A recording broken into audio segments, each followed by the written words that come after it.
have been defying societal norms as long as they've existed, from the androgynous flapper girls of the 1920s to the free love hippies of the 1960s. More recently, we've seen a collection of new ones, such as punk, goth, and grunge. These communities have made space for the societal outcasts and organized to stand up for what they believe in. They might seem like products of a time long gone, having emerged before widespread adoption of social media. But counterculture does still exist, even if only in name. Let's dive deeper.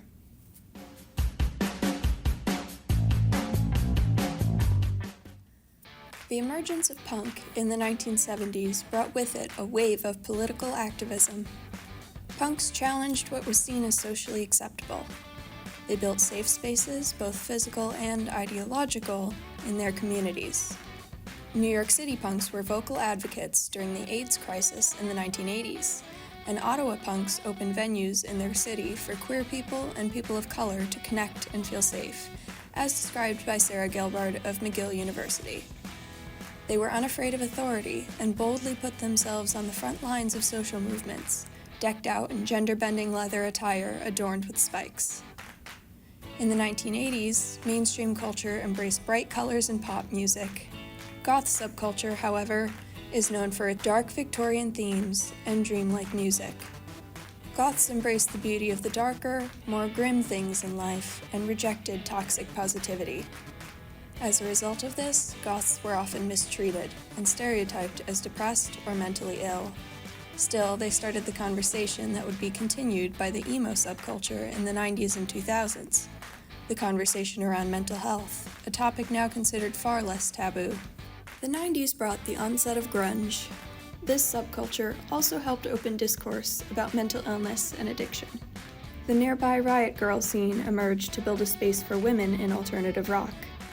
Although grunge had its misogyny problems, the legendary Kurt Cobain was a fierce feminist and did not tolerate this misogyny, notably once calling out a man for assaulting a woman at one of his shows. Cobain's partner Courtney Love was Riot Girl royalty in her own right, alongside other legends like Kathleen Hanna. These subcultures and their styles were often either ignored or mocked by broader society. That is, until they discovered Vivienne Westwood.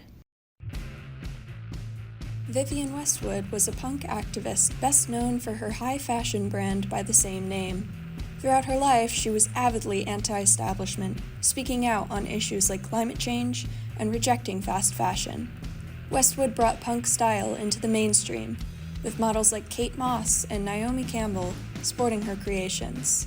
An article in Vogue France describes how she mixed in trends from centuries past with the leather fetish stylings of her punk roots. Still, she's been critiqued. Some punks complain about how she made something niche into something popular, but punk was never meant to be gatekept.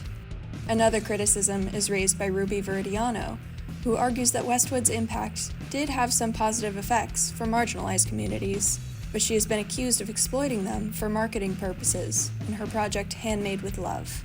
In addition, while her own work was made with sustainability in mind, she still contributed to a wasteful and extravagant industry, with values much different to the ones she stood for.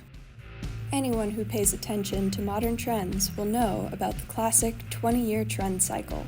While certain things do become popular again after a new generation discovers them, the concept of microtrends is newer, largely because of social media spaces like TikTok. On the subject, Forbes magazine describes how brands are struggling to even keep up, as there seems to be a new aesthetic about every other week. As these trends get recycled and repackaged, their original intent will get lost as a new one is applied to fit the times. Last week, wearing gold jewelry and a white turtleneck might have meant you're a clean girl, but this week, the same details might be attributed to the mob wife aesthetic. Even though they might look similar, each microtrend is meant to suggest different things about its participants. So, what does that mean for alternative fashion aesthetics when they get rediscovered? In retrospect, wearing spikes and dark makeup doesn't feel all that revolutionary. At the onset of subcultures like punk and grunge, though, they were like battle armor worn by the people at the front lines of cultural movements. While modern alternative subcultures still exist and still do make important changes, the aesthetic by itself doesn't hold quite the same weight. Now that TikTok has a full separate shop page built into the app, it's no surprise that brands flock to the platform to promote fast fashion. The culture on TikTok and the presence of influencers helps add to the quick turnover rate of trends, and those who like the alternative look are no exception. A Crimson article titled "TikTok Core: The Fashion World of Today" dives into this phenomenon, pointing out that these core aesthetics help people find community in an increasingly isolated world, but contribute to the machines that countercultural icons have been raging against, if you will. Fast fashion, consumer culture, and the fear-based desire to fit in are flourishing in this climate, and it's hard to believe that Vivienne Westwood would approve. A prime example of this are the well-known e-girls and e-boys. The aesthetic of e-teens, as they are sometimes called, for lack of a gender and age-neutral term, exploded in popularity around 2020. They have co-opted the alternative look, recycling it into something new. In a way, they're the children of scene kids, who are the siblings of emo kids, who are the children of goth and punk kids. That makes them about 3 times removed from their original source of inspiration. Alternative fashion has always been about rejecting the norm and intentionally not fitting in. Still, the version we see on social media in e-teens is very airbrushed, filtered, and modernized to appeal to younger audiences. BuzzFeed News describes the e-girl as a whole new kind of cool girl, but argues that the aesthetic is a pushback against polished Instagram influencers. However, it seems many e-girls may have missed this ideological memo.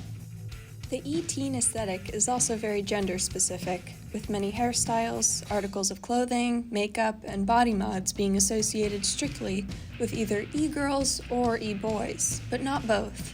Of course, the original alternative look was often gender-neutral to provide a safe space for queer people in the scene. This has been lost in the rinse-and-repeat trend cycle. The popularity of this trend has also been used to benefit existing structures. Not only is it a cog in the fast fashion machine, but you can even find a subset known as military e-girls. A feature for Dazed magazine identifies them as a piece of the military entertainment complex, or the advertising used by the United States military for recruitment that is hidden behind the image of a run-of-the-mill TikTok influencer. That said, we can't talk about e-girls without acknowledging that they often face heavily misogynistic attacks across TikTok and the wider web. E-girls are often labeled as ditzy, and many of their haters claim they only care about attention, usually from men. This is a generalization that targets young women typically just trying to express themselves.